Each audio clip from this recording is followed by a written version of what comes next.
दोस्तों नमस्कार। ये कहा जा रहा है कि भारत पाकिस्तान में सीज फायर के बाद पाकिस्तान में जश्न है और भारत में सिर्फ सवाल हैं, लेकिन मैं इस पर यकीन नहीं करता हूं। भारत पाकिस्तान के दरमियान संघर्ष के दौरान हिंदुस्तान का मीडिया क्या कर रहा था और दुनिया का मीडिया क्या कर रहा था, ये बड़ा दिलचस्प है। एक तरफ भारत का मीडिया जहां उन्माद फैला रहा था, वहीं दुनिया की मीडिया की नज़रें हिंदुस्तान और पाकिस्तान के बीच इस संघर्ष पर बड़ी पैनी थी और पूरी दुनिया का मीडिया बड़े संतुलित शब्दों का इस्तेमाल कर रहा था। सीज फायर के पहले वाशिंगटन पोस्ट लिखता है कि इस बार भारत ने 2019 में हुए बालाकोट स्ट्राइक से कहीं बड़ा हमला किया है। भारतीय लड़ाकू विमानों के बारे में पाकिस्तान के दावों पर अखबार लिखता है कि पाकिस्तान के इन दावों की स्वतंत्र रूप से पुष्टि नहीं की जा सकती।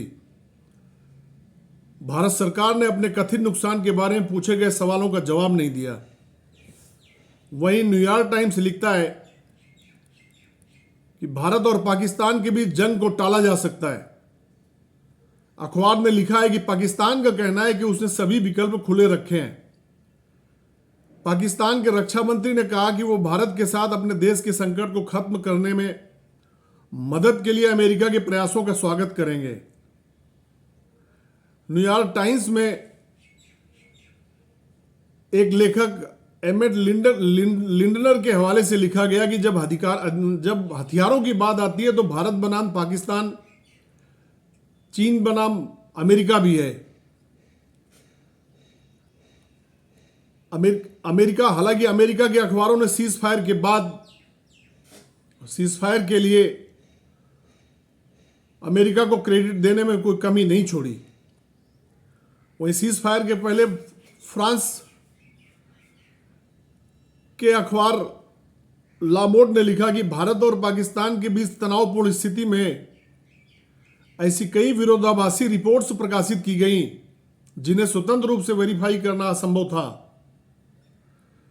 एक दूसरे फ्रांसीसी मीडिया फ्रांस 24 ने शोधकर्ताओं के हवाले से लिखा कि पूर्ण युद्ध दोनों देशों को महंगा पड़ेगा और वे इससे बचने की कोशिश करेंगे। ब्रिटेन के अखबारों में भी भारत पाकिस्तान संघर्ष की बेहद चर्चा रही। ब्रिटेन के अखबार द टेलीग्राफ ने लिखा कि एशिया में चल रहे संकट में मध्यस्थता की जिम्मेदारी अमेरिका की है। जब 2002 में भारत और पाकिस्तान के बीच तनाव बढ़ा तो दिवंगत अमेरिकी विदेश मंत्री कोलिन पावल ने नई दिल्ली और इस्लामाबाद के बीच मध्यस्थता की। हमारे ब्रिटेन के तत्कालीन विदेश सचिव जैक स्ट्रा भी इसमें शामिल थे। द गार्डियन ने लिखा कि दुनिया भर में जंग को सामान्य बना दिया गया है। भारत की पाकिस्तान के खिलाफ कार्रवाई ऐसे समय पर हुई है जब दुनिया भर में जंग सामान्य बात हो गई है और दुनिया की कूटनीतिक प्रणाली कमजोर हो गई है। मध्य पूर्व के मीडिया क्या लिखता है? गल्फ न्यूज ने लिखा कि भारतीय हमलों की वजह से विश्लेषक तनाव के और अधिक बढ़ने की आशंका जता रहे हैं। ऑस्ट्रेलियन स्ट्रेटेजिक पॉलिसी इंस्टीट्यूट में senior resident fellow Rajeshwari Pillai के हवाले से गल्फ न्यूज ने लिखा कि चीजें नियंत्रण से बाहर जा सकती हैं।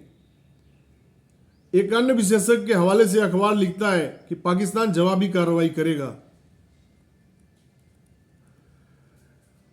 अमेरिका के न्यूयॉर्क टाइम्स ने लिखा कि यह यूएस चीन के हथियारों की भी लड़ाई है। इससे यह समझ में आता है कि यह भारत पाकिस्तान संघर्ष को एक दूसरे नजर से भी दुनिया का मीडिया लिख रहा था और बड़ी गंभीरता से उसमें विश्लेषण छापे जा रहे थे। वाशिंगटन पोस्ट लिखता है कि पाकिस्तान पर बालाकोट से भी बड़ा हमला भारत ने किया है। भारत ने 2019 की बालाकोट स्ट्राइक से कहीं बड़ा हमला किया है। दोनों देश एक दूसरे को हमलावर बता रहे हैं। दोनों ने अपने अपने कश्मीर पर गोलीबारी, ड्रोन अटैक और मिसाइल हमलों के लिए एक दूसरे को दोषी ठहराया है। न्यूयॉर्क टाइम्स से लिखता है भारत पाक जंग चीन बनाम यूएस भी है। अमेरिकी अखबार लिखता है कि भारत पाकिस्तान के बीच जंग दोनों देशों के हथियारों के सहारे लड़ी जा रही है। अमेरिका का अखबार सीएनएन लिखता है कि भारत पाकिस्तान के बीच चल रहा संघर्ष चीन की मिलिट्री टेक्नोलॉजी का टेस्ट भी है। अखबार लिखता है कि चीन ने अपनी मिसाइल इंडस्ट्री के पीछे अरबों डॉलर खर्च किए हैं। दुनिया को पहली बार पता चलेगा कि चीन के एडवांस हथियार पश्चिमी हार्डवेयर के मुकाबले किस तरह से काम करते हैं।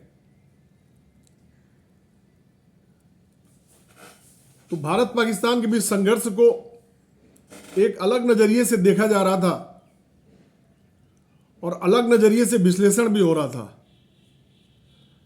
अखबार लिखता है कि पाकिस्तान ने दावा किया है कि उसने भारत के राफेल मार गिराए हैं। इसमें चीनी लड़ाकू विमान J-10C का इस्तेमाल हुआ है। अब देखिए कितना दिलचस्प है कि इस खबर के आने के बाद चीन में J-10 बनाने वाली कंपनी AVIC चेंगदू के शेयर में 40% का इजाफा हो गया, ऐसा अखबार लिखता है। फ्रांसीसी अखबार ला मोड ने लिखा है कि भारत और पाकिस्तान एक दूसरे पर हमले करने के लिए ड्रोन का इस्तेमाल कर रहे हैं। पाकिस्तान ने दावा किया है कि उसने भारत के 29 में से 28 ड्रोन मार गिराए हैं, जबकि भारत का भी दावा है कि पाकिस्तान ड्रोन से सीमावर्ती इलाके में हमला कर रहा है। इस तनाव के बीच दोनों पक्षों के कम से कम 48 लोगों की मौत हो चुकी है। फ्रांस 24 लिखता है कि जंग की आशंका के बीच भारत और पाकिस्तान के बीच भारी गोलाबारी। भारत और पाकिस्तान ने एक दूसरे पर लगातार ड्रोन हमले करने का आरोप लगाया है। पाकिस्तान की सेना ने कहा है कि उसने 28 भारतीय ड्रोन्स को मार गिराया है। भारत ने भी पाकिस्तान पर ड्रोन मिसाइलों से हमले करने का आरोप लगाया है। दावा किया है कि उसने लाहौर में एक एयर डिफेंस सिस्टम को भी तबाह कर दिया है। बुधवार को भारत की एयर स्ट्राइक के बाद शुरू हुई लड़ाई में बॉर्डर के दोनों तरफ कम से कम 48 लोग मारे गए हैं। वहीं अल जजीरा लिखता है कि भारत और पाकिस्तान के बीच ड्रोन युद्ध शुरू हो गया है। पाकिस्तान ने भारत के 29 ड्रोन गिराने का दावा किया है। वहीं भारत का कहना है कि पाकिस्तान ने भारतीय सीमा क्षेत्रों पर कई ड्रोन मिसाइल हमले किए। इस हमले में Indian air defence system S-400 जो रूस से लिया गया है ने कुछ ड्रोन को मार गिराने का दावा किया है। वहीं सीज फायर के बाद दुनिया का मीडिया क्या लिखता है, यह भी बड़ा दिलचस्प है। अमेरिकी मीडिया में तकरीबन सारे रेपुटेड मीडिया हाउसेज में इसकी चर्चा थी और सभी ने इसको कवर किया है। न्यूयॉर्क टाइम्स लिखता है कि राष्ट्रपति ट्रंप ने सोशल मीडिया पर संघर्ष विराम की घोषणा की और कहा कि इसमें अमेरिका की मध्यस्थता थी। भारत और पाकिस्तान के अधिकारों ने संघर्ष विराम की पुष्टि की है। हालांकि केवल पाकिस्तान ने ही अमेरिकी भूमिका को स्वीकार किया है। यह भी बड़ा दिलचस्प है। ब्रिटेन का मीडिया भी इस पर विश्लेषण कर रहा था, इस पर लगातार खबरें प्रकाशित कर रहा था। ब्रिटेन के फाइनेंशियल टाइम्स ने लिखा है कि भारत और पाकिस्तान के बीच 2016 और 2019 में हुई झड़पें कश्मीर के सीमावर्ती क्षेत्रों तक ही सीमित थीं, लेकिन इस बार दोनों देशों के बीच ज्यादा गहरा संघर्ष देखने को मिला है। वहीं टेलीग्राफ लिखता है कि भारत और पाकिस्तान युद्ध के करीब पहुंच गए हैं। टेलीग्राफ ने लिखा, भारत ने 3 पाकिस्तानी हवाई ठिकानों को निशाना बनाया। वहीं पाकिस्तानी जेट विमानों ने तुरंत उड़ान भरी और सीमा पार भारतीय ठिकानों पर जवाबी हमला किया। अरब के मीडिया में भी भारत और पाकिस्तान के बीच सीज फायर की काफी चर्चा रही। इस पर काफी विश्लेषण लिखे गए। arabnews.com लिखता है कि दोनों देशों में 4 दिन तक चले ड्रोन, मिसाइल और जेट फाइटर हमलों के बाद सीज फायर पर सहमति जताई गई। इन हमलों में कम से कम 60 लोग मारे गए। सीमा पर लोगों को अपने घर छोड़ने पड़े। हैरान करने वाली बात थी कि सीज फायर का ऐलान डोनाल्ड ट्रंप ने किया। arabnews.com को भी इस पर बड़ी हैरानी हुई। खलीज टाइम्स ने लिखा कि भारत प्रशासित कश्मीर में रहने वाले मंजूर खान कहते हैं कि उन्हें और उनके परिवार को अब गोलाबारी की आवाज़ें नहीं सुननी पड़ेंगी। सऊदी गजट.com लिखता है कि सऊदी अरब ने भारत और पाकिस्तान के बीच सैन्य टकराव को कम करने के लिए अपने कूटनीतिक प्रयासों को तेज किया। विदेश मंत्री प्रिंस फैसल बिन फरहान ने भारतीय विदेश मंत्री डॉक्टर जयशंकर और पाकिस्तान के उप प्रधानमंत्री व विदेश मंत्री इसहाक डार के साथ अलग अलग फोन कॉल पर बात की। बांग्लादेश और श्रीलंका की मीडिया में भी भारत और पाकिस्तान के संघर्ष की काफी चर्चा रही।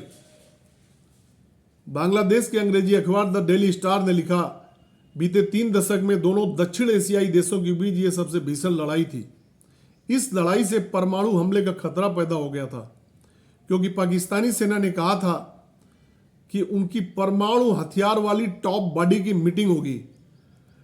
द डेली स्टार ने एक और खबर में लिखा, मुख्य सलाहकार प्रोफेसर मोहम्मद यूनुस ने भारत सरकार के बीच मध्यस्थता निभाने के लिए डोनाल्ड ट्रंप का शुक्रिया अदा किया। वहीं नेपाल के अखबार काठमांडू पोस्ट ने लिखा कि अब आगे आने वाले दिनों में सिंधु संधि को लेकर प्रमुखता से बात होगी। इससे दोनों देशों की सरकारों को जो कुछ हासिल हुआ है उसका श्रेय लेने का मौका मिलेगा। अमेरिकी अखबार ने सीज फायर के लिए ट्रंप को क्रेडिट देने में कोई कसर नहीं छोड़ी। न्यूयॉर्क टाइम्स लिखता है कि भारत पाकिस्तान के बीच खतरा अभी टला नहीं है। आने वाले समय में ऐसे और संघर्ष हो सकते हैं। न्यूयॉर्क टाइम्स ने लिखा कि भले ही दोनों देश जंग के कगार से पीछे हट गए हैं, लेकिन इस संघर्ष में बहुत कुछ नया था। नई मिलिट्री टेक्नोलॉजी ने हवाई हमलों को तेज कर दिया है। पहली बार दोनों के संघर्ष में सैकड़ों हथियारबंद ड्रोन भी शामिल हुए। वाशिंगटन पोस्ट लिखता है कि अमेरिका ने सीज फायर में मदद की। वाशिंगटन पोस्ट ने लिखा कि अमेरिका ने भारत पाक में संघर्ष विराम कराने में मदद की, लेकिन वो ये सवाल करता है कि क्या यह टिक भी पाएगा। 4 रात तक भारत और पाकिस्तान के प्रमुख शहरों में आसमान पर मिसाइलें और ड्रोन उड़ते रहे। परमाणु हथियार से संपन्न पड़ोसी देश पूरी तरह युद्ध की तरफ बढ़ रहे थे। फिर अचानक राष्ट्रपति डोनाल्ड ट्रंप ने संघर्ष विराम की घोषणा कर दी। CNN लिखता है, सबसे भयानक लड़ाई के खत्म होने की उम्मीद जागी है। फ्रांसीसी अखबार फ्रांस 24 ने दोनों देशों के बीच 4 दिन तक चली लड़ाई को पिछले 3 दशक का सबसे भीषण संघर्ष बताया। दोनों ने एक दूसरे के सैन्य ठिकानों पर मिसाइल और ड्रोन दागे। दर्जनों लोग मारे गए। ब्रिटिश अखबार द गार्जियन लिखता है कि भले ही दोनों देश जंग की कगार से पीछे हट गए, लेकिन दशकों का विवाद और शत्रुता अभी भी कायम है। अगर भारत और पाकिस्तान के बीच ये संघर्ष विराम जारी रहता है तो दोनों के बीच एक नई लड़ाई देखने को मिलेगी और यह लड़ाई नैरेटिव की होगी। दुनिया के मीडिया पर नजर डालने पर यह बात स्पष्ट होती है कि एक तरफ जहां भारत का मीडिया कोई नया नैरेटिव खड़ा कर रहा था, एक तरीके का उन्माद पैदा कर रहा था, वहीं पूरे दुनिया के प्रतिष्ठित मीडिया हाउसेस इस पर बड़े संतुलित विश्लेषण लिख रहे थे, बड़ी संतुलित कवरेज कर रहे थे। भारत के मीडिया ने जिस तरीके का रवैया दिखाया है इस भारत और पाकिस्तान के बीच संघर्ष के बीच, शायद इतिहास उस पर निर्मम मीमांसा करेगा और भारत के मीडिया को कभी माफ नहीं करेगा। नमस्कार।